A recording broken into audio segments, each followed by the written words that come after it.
there, friends. Welcome back to the channel. So glad you've joined me today. If you haven't already pressed that subscribe button, I'd invite you to do so to come along on this journey with me. I post videos on my 103-pound weight loss journey, the journey of a lifetime.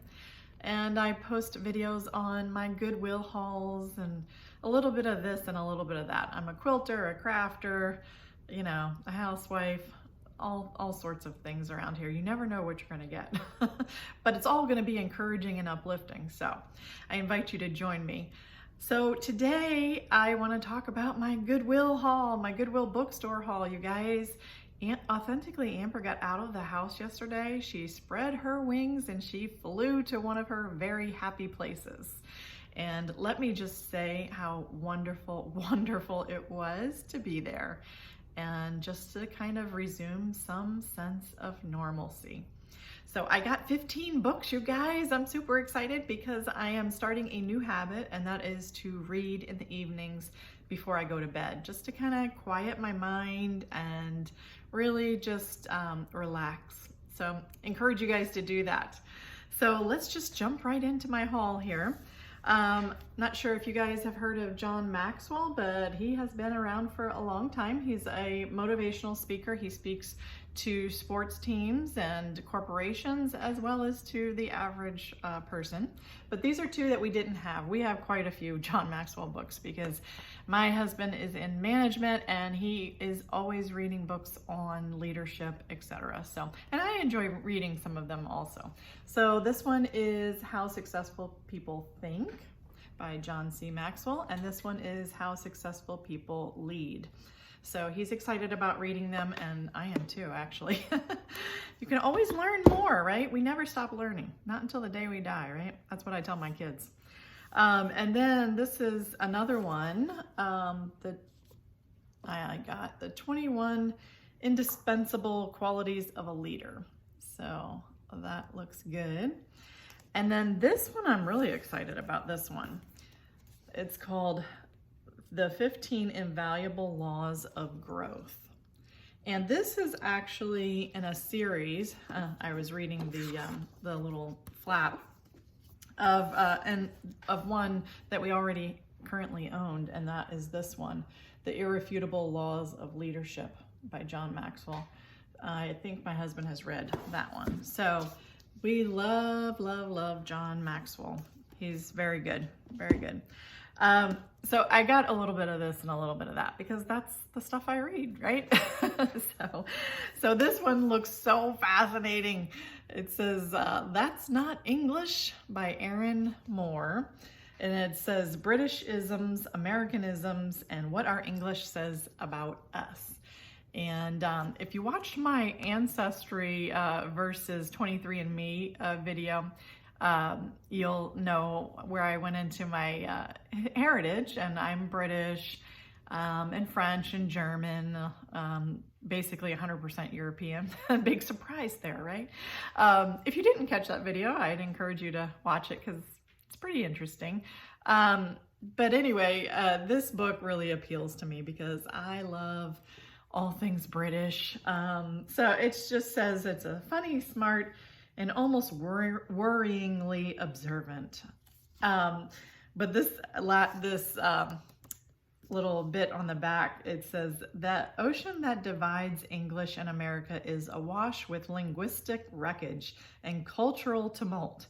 But Aaron Moore's study of these infested waters is serene, assured, and hugely entertaining. They should hand her book out at the border." I thought that was funny. So looking forward to reading That's Not English. I love that. Of course, I love all things. I love the study of words and phrases and etymology. So, and then kind of along those lines, I got Eats, Shoots, and Leaves. I think I had this book years ago. This is the runaway #1 bestseller by Lynn Truss. And actually, Lynn Truss, if you might have noticed, wrote a foreword in That's Not English. So just looking forward to reading this. This is about punctuation, etc. Some reviews say that it's boring, that it's written from a snobbish perspective, I kind of like a grammar snob, but you know, I'm interested in that. So not the snobbish stuff, the English, the punctuation. And then along those lines is this book called Woe Is I by Patricia T. O'Connor. So this is just talking about the grammar phobe's guide to better English in plain English. So again, that's right up my alley, right in my wheelhouse. So woe is I. So those are my English books. Then I got a book called, I saw this in my, advertised in my Audible page, and I was so happy to find it. Like I said, all these books were $2.99, you guys. Can't beat that. And so this is called The Art of Memoir by Mary Karr, a New York Times bestseller. And so it's just a kind of a book about, you know, writing your memoir. So it's supposed to be a little funny, but also instructive. So that looks interesting. And then I actually bought some fiction, you guys. It's been a while since Amber has read fiction. I have to say that, you know, when I had my health crisis 4 years ago, my 3 surgeries in a 12-month period and all of that, it was a busy time, you guys. And after the first of 3 surgeries, I also was dealing with flying up to Maryland, and my dad had a health crisis of his own, and I wound up being up there for 4 months, and my older sister and I had to clean out his house of 50 years, dispose of everything, pack everything up to prepare him to move to Florida with us. And also I was there at the hospitals and the rehabs with my father every day for 4 months until he was strong enough for us to be able to fly him down here. So there was a lot going on. Anyway, so yeah, that was 3 and 4 years ago, and then it's been a long recovery for me. I just finished my 2.5-year stint of physical therapy last fall. So my health is improving all the time.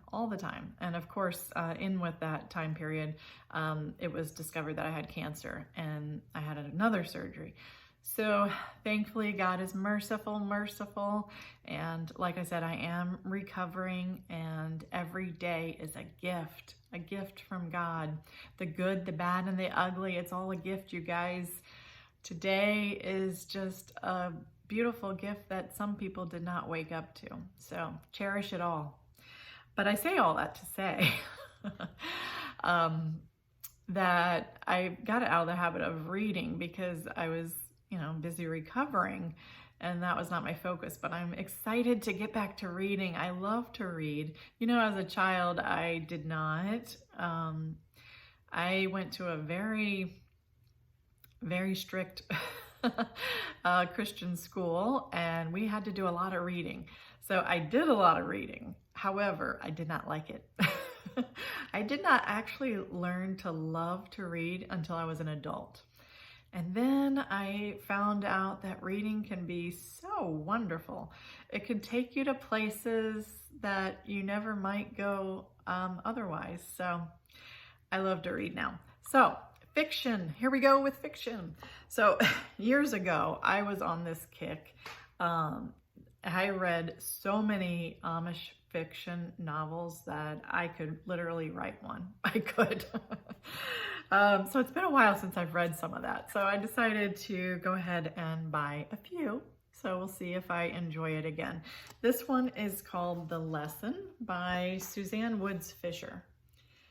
So that looks like a good one. And then 2 by Jerry Eicher, Where Love Grows and Missing Your Smile. So, you know, they're just kind of light reads. So looking forward to those. Taking me away to another place. Simpler times, you know, it's all that good stuff.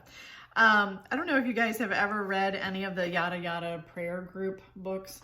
I did have like probably 2 or 3 of these years ago, and I did read them.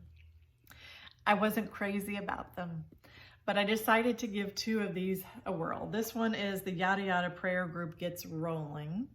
And then this one is the Yada Yada Prayer Group Gets Tough. So I decided to give them a whirl. I'll let you know what I think after I read them. But, you know, sometimes you just need to occupy yourself with a story, a story time. And then the last 2 are probably my favorites, right? I wanted to get the Message Bible. So this is just a hardback by Eugene Peterson. A little, so it's nice to look up, you know, I like to cross-reference verses. If I'm reading it in my regular Bible, just for further study, I like to read other translations. So this is the Message Bible. And then this is my favorite, you guys. I can't believe I even found this. Max Lucado, the Devotional Bible. And this is, let's see, it's the New Century Version. It says, Experiencing the Heart of Jesus. And this is a big book, you guys. $2.99. $2.99. I am pretty sure when this was brand new, it was probably, I don't know, $40 to $50. So I am excited, and I wanted to show you. I really haven't even looked in this too much, but some of the pages are just, it's a very nice little study Bible. Very nice. So I am looking forward to using that in my daily devotions. Sometimes it's amazing what people actually part with, right? One man's trash is another man's treasure, right? So that is the 15 books that I was able to get at Goodwill. I was just super excited. So I hope you've enjoyed today's haul, and hope you guys have some relaxing reading time. It's good for the soul. Take care. God bless.